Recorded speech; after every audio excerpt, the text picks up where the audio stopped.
Hey there, it's Coach Craig. Second video for today. This is going to be velocity versus time graphs. This is going to be 2.6 in your notes if you're going through them. To make this easy, I kind of just drew out all the notes on paper. So we have velocity and time. Velocity is always going to be your y-axis. Time is always going to be your x-axis down here. And you can have multiple lines going at the same time. So keep that in mind as we are getting into more complex problems. We could be comparing two or three different routes. We could be comparing different speeds of different items. So just keep in mind it can't always just be one. Now we do have a few different ideas around what is going on at this time. So if we have a line that is going at the very bottom, this is going to mean that our object is not moving because we do not have a velocity. Velocity would be at 0. If we have a line going down, we have a deceleration, or we are slowing down.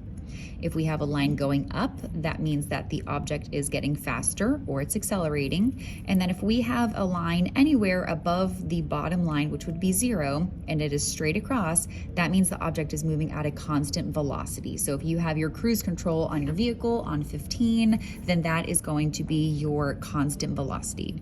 So we have a non-changing velocity there.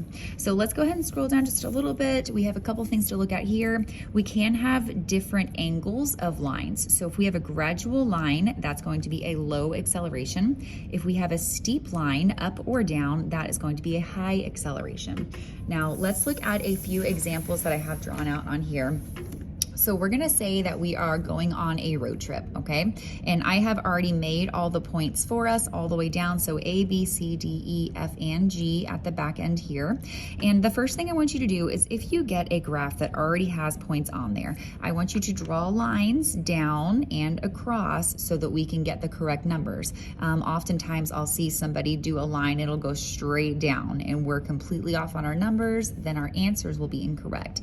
So try to get those lines as close to the straight line as you can. Now all the problems that you will actually have grid lines, so it will be a lot more helpful and you will be able to make an actual straight line on here. So let's look at these different questions that we have here. First one says, what is happening from point A to point B? Well, we can see that we are accelerating. So our answer for number 1 would be acceleration. For number 2, we're actually going to be figuring out what acceleration is. So we have what is going on from C to D. So we definitely know that we are increasing our acceleration. And from here, we would be doing our 3.5. So we would have that as our final velocity, so 3.5.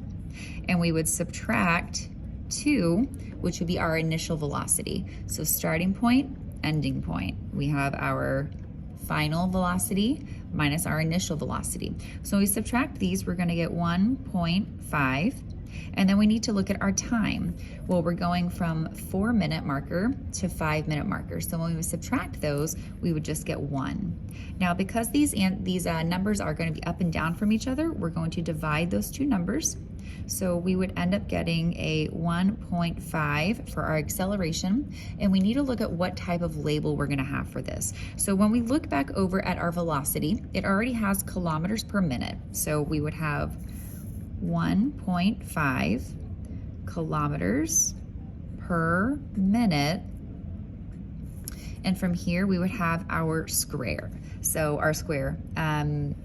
Whenever we have these problems, sometimes it will not tell us northeast, southwest, whatever it might be. So when we're going on a road trip, we could just assume that maybe we start going off north. If I do not specify in a problem a certain direction, just put down north.